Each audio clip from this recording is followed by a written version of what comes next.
अस्सलाम वालेकुम dear students. मैं उम्मीद करता हूँ आप ठीक होंगे। बिस्मिल्लाहिर्रहमानिर्रहीम। जैसा कि आपको पता है कि हम लोगों ने लास्ट लेक्चर में चैप्टर नंबर 5 को आगे फर्दर कंटिन्यू किया था और चैप्टर नंबर 5 का हम लोगों ने टॉपिक एंगुलर वेलोसिटी स्टडी किया था। अब एंगुलर वेलोसिटी से रिलेटेड कुछ एक दो एक्स्ट्रा एमसीक्यूज और शॉर्ट क्वेश्चन मैं आपको प्रूव करा रहा हूँ और उसके बाद फिर हम अगला टॉपिक इस लेक्चर में कवर करेंगे एंगुलर एक्सेलरेशन से रिलेटेड। अब वो कहते हैं कि प्रूव करके दें W equal to tau theta. W work done को शो करता है, टॉ टॉर्क को शो करता है और थीटा एंगुलर डिस्प्लेसमेंट को शो करता है। तो मैं आपको ये भी कह सकता हूँ कि आप मुझे ये रिलेशन प्रूव करके दें, आप मुझे रिलेशन प्रूव करके दें वर्क डन में, टॉर्क में और एंगुलर डिस्प्लेसमेंट में। तो आपको पता होना चाहिए कि W equal to tau theta होगा रिलेशन। तो वर्क को इन टर्म ऑफ टॉ और एंगुलर डिस्प्लेसमेंट लेके जाना है आपने। तो वर्क की मैं डेफिनेशन यूज़ करने जा रहा हूँ। मैं लिखूँगा according to definition of work done. According to definition of work done, work done की डेफिनेशन आप लोगों ने क्या पढ़ी है? W is equal to F dot D. W is equal to F D cos of theta. और जब maximum form में जनरल लिखना हो तो वर्क मैक्सिमम हमेशा कितने एंगल पे होता है? 0 डिग्री पे। तो W is equal to F D cos 0 degree आ जाएगा। कॉस 0 डिग्री आपके पास किसके इक्वल होता है? Cos 0 degree becomes equal to 1। तो W इज इक्वल टू क्या आ जाएगा? F D. अब D is the distance, distance is the magnitude of displacement जिसे हम S से शो कर रहे हैं। तो W इज इक्वल टू क्या आ जाएगा? एफ एस आ जाएगा। W इज इक्वल टू क्या आ जाएगा आपके पास? एफ एस आ जाएगा। अब S को डिस्टेंस को आपने एंगुलर डिस्प्लेसमेंट में लेके जाना है। तो डिस्टेंस को एंगुलर डिस्प्लेसमेंट लेने के जाने के लिए हमने एक फार्मूला प्रूव किया हुआ है इसी चैप्टर के स्टार्ट में। S equal to R theta, S equal to R theta. तो मैं S की वैल्यू पुट कर देता हूँ। Put in equation 1। तो इक्वेशन 1 में W is equal to F और S आपके पास क्या आ जाएगा? R theta. तो W is equal to R F को कंबाइन लिख लिया इनटू थीटा। तो टॉर्क का formula in term of maximum magnitude हमने tau equal to R F पढ़ा है। Product of moment arm and applied force give us torque. तो W is equal क्या आ जाएगा? टॉ थीटा आ जाएगा। ये आपने प्रूव कर दिया एक रिलेशन। इसी तरह एक और रिलेशन आपसे एक्स्ट्रा मैं आपसे पूछ सकता हूँ। मैं आपको कहता हूँ कि प्रूव करके दें power P is equal to tau omega. Power, torque और एंगुलर वेलोसिटी के दरमियान रिलेशनशिप प्रूव करके दें। तो आप पावर, टॉर्क और एंगुलर वेलोसिटी के दरमियान ये रिलेशन प्रूव करके देंगे P is equal to tau omega. कि एंगुलर प्रोडक्ट ऑफ एमसीक्यूज भी मैं पूछ सकता हूँ आपसे। Product of angular velocity and torque give us. तो आप किस पे टिक करेंगे? पावर पे टिक करेंगे। किस पे टिक करेंगे? पावर पे टिक करेंगे। तो पावर का फार्मूला हम लोग यूज़ करने जा रहे हैं। पावर का फार्मूला प्रूव करना है। तो using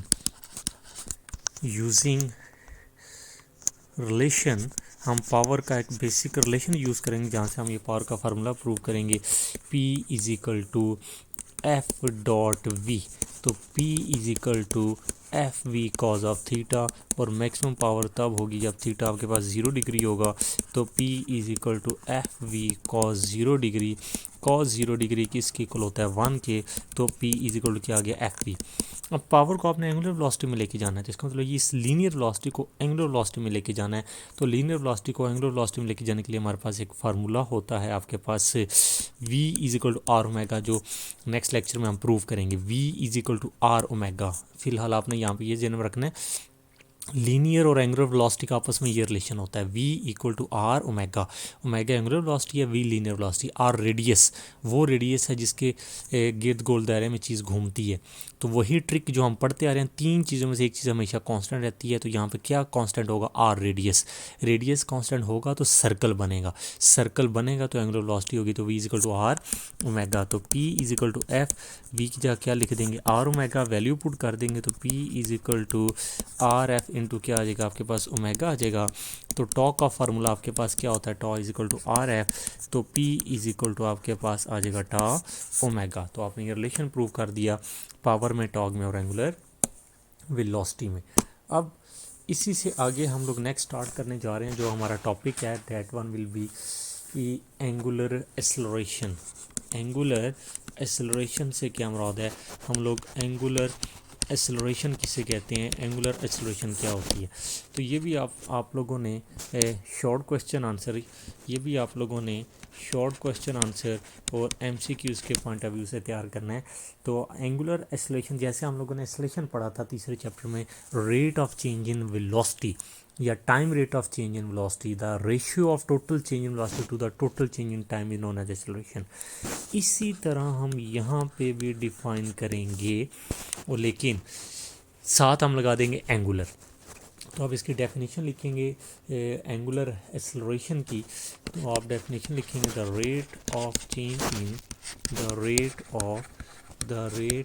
of change of angular velocity, the rate of change of angular velocity is called angular acceleration. उसे हम किसका नाम देते हैं, एंगुलर एक्सेलरेशन का नाम देते हैं। या दूसरी आप एक और ये डेफिनेशन कर सकते हैं, time of rate of change in time of rate of change in angular velocity, time of rate of change in angular velocity is known as angular acceleration. तो उसे हम किसका नाम देते हैं, एंगुलर एक्सेलरेशन का। कि वक्त के लिहाज से जब एंगुलर वेलोसिटी के अंदर चेंज आता है तो हम एंगुलर एक्सेलरेशन हमें हासिल होता है। अब वो कहते हैं आपने ध्यान में रखना है एंगुलर एक्सेलरेशन को पूरे 5th चैप्टर में और आगे भी हम किससे डिनोट करेंगे, इट इज़ डिनोटेड बाय इसको हम डिनोट करेंगे किसके साथ, ग्रीक वर्ल्ड, इसे हम डिनोट करेंगे ग्रीक वर्ल्ड अल्फ़ा के साथ, ग्रीक वर्ल्ड अल्फ़ा के साथ इसे हम डिनोट करेंगे ग्रीक वर्ल्ड अल्फ़ा के साथ, इसे हम डिनोट करेंगे ग्रीक वर्ल्ड अल्फ़ा के साथ। अब देखें कि अब हमने देखना है बेसिकली कि इसको हमने ग्रीक वर्ल्ड अल्फ़ा के साथ तो रिप्रेजेंट कर दिया। इसका मतलब जहाँ पे भी ग्रीक वर्ल्ड आएगा अल्फ़ा, इस चैप्टर में आप लोग समझ जाएंगे एंगुलर एक्सेलरेशन की बात हो रही है, एंगुलर एक्सेलरेशन की बात हो रही है। तो फिर आपने ज़हन में रखना है कि एंगुलर एक्सेलरेशन स्केलर है या वेक्टर है, तो आप कहेंगे it is a vector quantity. जो आपके पास एंगुलर एक्सेलरेशन है, ये कौन सी क्वांटिटी है, वेक्टर क्वांटिटी है। ये आपके पास कौन सी क्वांटिटी है, वेक्टर क्वांटिटी है। तो अब मैं इसकी लिखने जा रहा हूँ m.f, मतलब मैथमेटिकल फॉर्म कि एंगुलर एक्सेलरेशन हमें हासिल कैसे होता है। तो आप लोग बताएंगे कि एंगुलर एक्सेलरेशन बेसिकली आपको हासिल होता है change in angular velocity, change in angular velocity divided by total change in time, तो एंगुलर एक्सेलरेशन को अल्फ़ा के साथ, चेंज इन एंगुलर वेलोसिटी को डेल्टा ओमेगा के साथ और चेंज इन टाइम को डेल्टा टी के साथ। तो एंगुलर वेलोसिटी भी वेक्टर है, तो एंगुलर एक्सेलरेशन भी क्या होगी, वेक्टर। और ये किसके लिए होती है आपको पता है, स्मॉल एंगल्स के लिए होगी।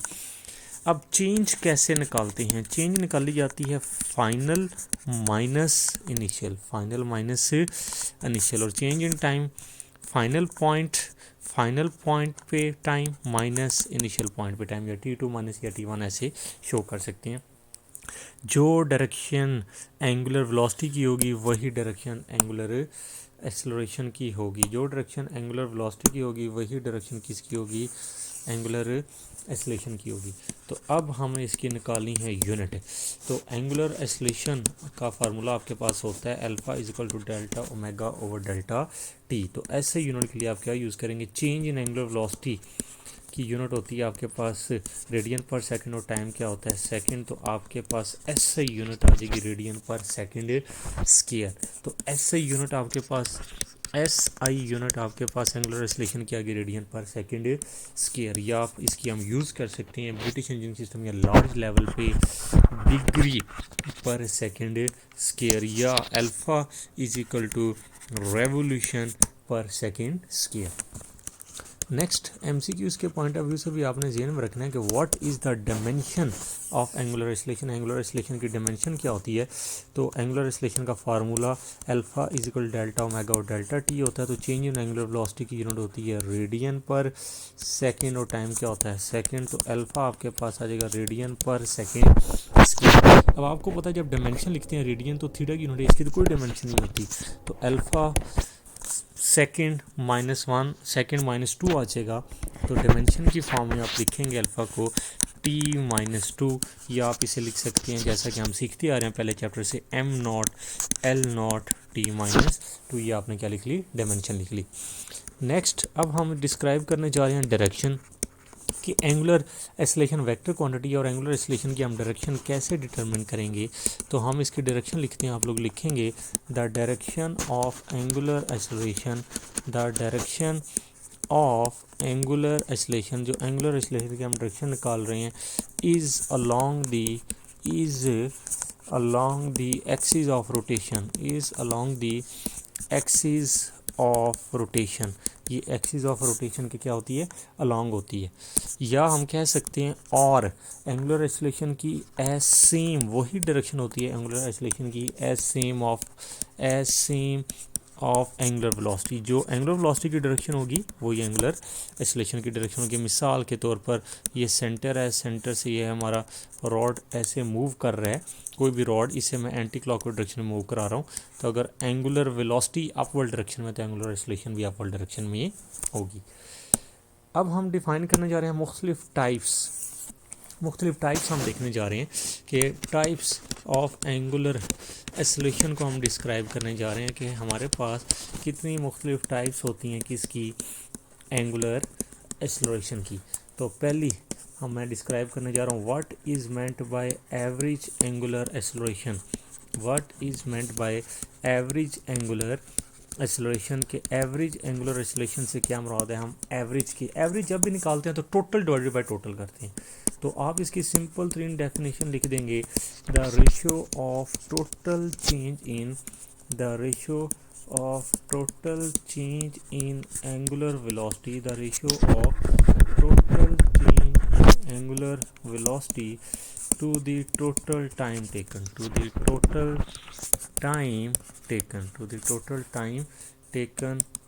is called, इसे हम किसका नाम देते हैं, एवरेज एंगुलर एक्सेलरेशन का। इसे हम किसका नाम देते हैं, एवरेज एंगुलर एक्सेलरेशन का। और एवरेज एंगुलर एक्सेलरेशन को हम लोग रिप्रेजेंट करते हैं, हम लोग डिनोट करते हैं, it is denoted by alpha, और नीचे सब्सक्रिप्ट में आप लिख देंगे एवरेज। अब हम इसकी बनाएंगे मैथमेटिकल फॉर्म कि आपके पास एवरेज एंगुलर एक्सेलरेशन आप कैसे लिखेंगे।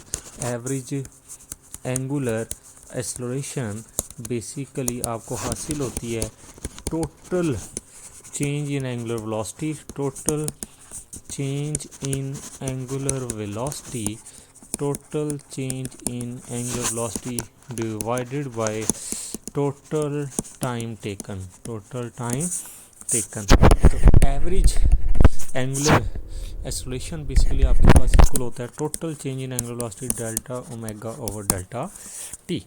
तो ये टोटल है, इसको क्या पढ़ना, लिखें या ना लिखें, या मैं इसे ऐसे भी लिख सकता हूँ ओमेगा ओवर टी। आपने रीड करना है total change in angular velocity divided by total time average के लिए बस। बाकी नेक्स्ट अब हम डिफाइन करने जा रहे हैं what is meant bye instantaneous angular acceleration.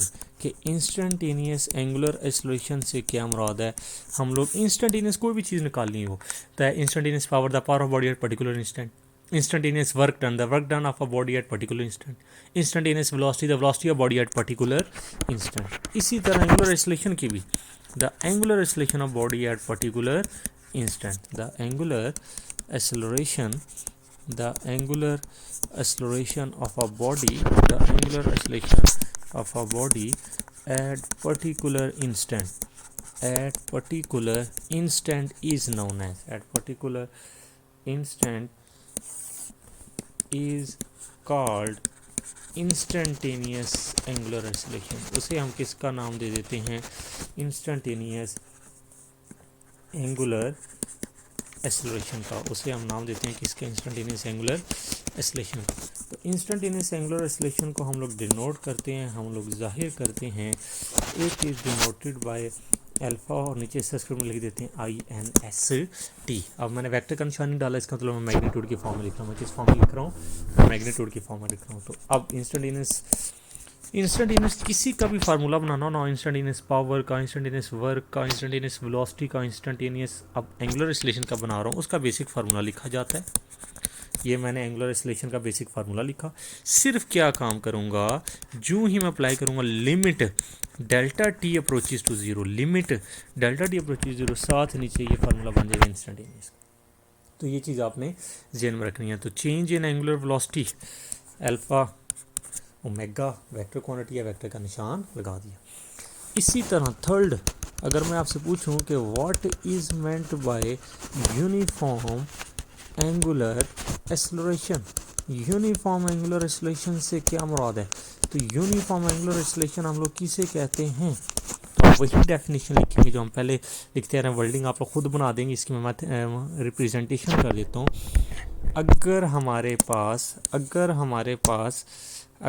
पास मैं क्या हूँ, एवरेज एंगुलर एक्सेलरेशन और इंस्टेंटेनियस एंगुलर एक्सेलरेशन बराबर आ जाए, तो फिर हम कहते हैं the angular acceleration is said to be uniform. आप वर्डिंग कैसे लिखेंगे, if average angular acceleration of a body becomes equal to instantaneous angular acceleration of body, then the angular acceleration is said to be uniform. तो angular acceleration हम क्या कहेंगे, क्या होती है, यूनिफॉर्म होती है। बस अब नेक्स्ट हम डिस्क्राइब करने जा रहे हैं किसको, नॉन यूनिफॉर्म एंगुलर एक्सेलरेशन को। हम किसको डिस्क्राइब करने जा रहे हैं, नॉन यूनिफॉर्म एंगुलर एक्सेलरेशन को। तो इसकी डेफिनेशन आप लोग कैसे लिखेंगे, आप लोग कहेंगे if average angular acceleration of body does not equals to instantaneous angular acceleration of body, then the angular acceleration is said to be non-uniform, then the angular acceleration is said to be non-uniform। आप ये भी कर सकते हैं, if a body covers equal angular velocity in equal interval of time, then body moves with uniform angular acceleration। जो मर्जी चाहे equal interval के लिहाज से डिस्क्राइब कर लें, जो हम डेफिनेशंस करते आए थे थर्ड चैप्टर में, या इसको फिर अनइक्वल इंटरवल हो जाएगा, या आप जनरल एवरेज और इंस्टेंटेनियस के लिहाज से डिस्क्राइब कर लें, जो मर्जी आपको एमसीक्यूज के पॉइंट ऑफ व्यू से दोनों चीज़ें क्लियर होनी चाहिए। अब वो ये कहता है कि अब आप लोगों को एक और डेफिनेशन क्लियर होनी चाहिए एंगुलर एक्सेलरेशन से रिलेटेड। अगर मैं आपसे पूछूं कि व्हाट इज़ मेंट बाय आपके पास positive angular acceleration, positive angular acceleration से क्या मुराद है, पॉजिटिव एंगुलर एक्सेलरेशन हम लोग किसे कहते हैं, पॉजिटिव एंगुलर एक्सेलरेशन हमारे पास क्या होता है। तो आप लिखेंगे if the angular velocity of body increasing then the acceleration is said to be positive. If the angular velocity, if आप क्या लिखेंगे, अगर angular velocity of a body क्या कर रही हो, वर्डिंग कैसे बनाएंगे डेफिनेशन में, if the angular velocity of body increases then the angular acceleration is said to be positive. Simple, if the angular velocity of body increases if the angular velocity of body increases then the angular acceleration is said to be positive। next अगर मैं आपसे पूछूं कि what is meant by negative angular acceleration, negative angular acceleration से क्या मुराद है, हम negative angular acceleration किसे कहते हैं, तो इसको आप ये लिखेंगे if the angular velocity of a body decreases, if the angular velocity of a body decreases then the angular acceleration is said to be negative, then the angular acceleration is said to be negative. तो अब कुछ extra note point आपने ज़हन में रखने हैं। पहला topic तो आपका मेन ख़त्म हो गया, एक्स्ट्रा डेफिनेशन भी आपने कर ली हैं, हमने डायरेक्शन भी इसकी स्टडी कर ली है। पहला पॉइंट आपने ये ज़हन में रखना है, the body has tangential, the body has, किसी भी बॉडी की जो टेंजेंशियल वेलोसिटी होती है वो सिर्फ और सिर्फ only on the circumference of circle होती है, only on the circumference of a circle होती है, सिर्फ सर्कमफ्रेंस ऑफ सर्कल के अलॉन्ग होती है। तो ये चीज़ आपने ध्यान में रखनी है। अब नेक्स्ट एक और टॉपिक आपका कंप्लीट हो गया है, एक और एक्स्ट्रा शॉर्ट आंसर एमसीक्यूज के लिए प्रूव है। अगर मैं आपसे पूछूं कि what is the relationship between 1 radian and revolution, तो 0.519 रेवोल्यूशन होता है, 1 रेडियन इतने रेवोल्यूशन की इक्वल होता है। तो मैं आपसे प्रूव मांग लूँ, अगर शॉर्ट आंसर एमसीक्यूज में 1 रेडियन कितने रेवोल्यूशन होगा, आप टिक करेंगे 0.519। अगर प्रूव मांग लूँ, शॉर्ट में प्रूव करके दें, तो आप कहेंगे एक रेवोल्यूशन का मतलब होता है एक चक्कर। फॉर वन रेवोल्यूशन, एक रेवोल्यूशन का क्या मतलब होता है, वन रेवोल्यूशन में कितना एंगल कवर होता है, 2 पाई रेडियन। तो आपने 1 रेडियन लाना है, तो 1 रेडियन लाने के लिए divided by 2 pi on both sides. हम दोनों साइड्स पे क्या कर देते हैं, 2 पाई से डिवाइड कर देते हैं, हम 2 पाई से डिवाइड कर देते हैं।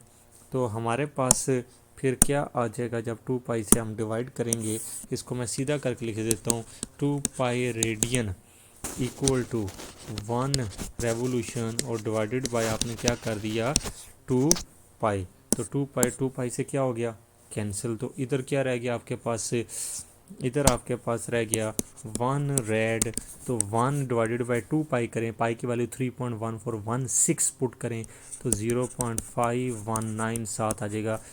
R E V stand for revolution, R E V stand for revolution के 1 रेडियन इतने रेवोल्यूशन की इक्वल होता है। अगर मैं आपसे पूछूं 2 रेडियन कितने रेवोल्यूशन की इक्वल होता है, तो 0.519 revolution up to so on. ऐसे आपसे 3 रेडियन 4 रेडियन पूछा जा सकते हैं एमसीक्यूज के पॉइंट ऑफ व्यू से, आपने चीज़ ध्यान में रखनी है।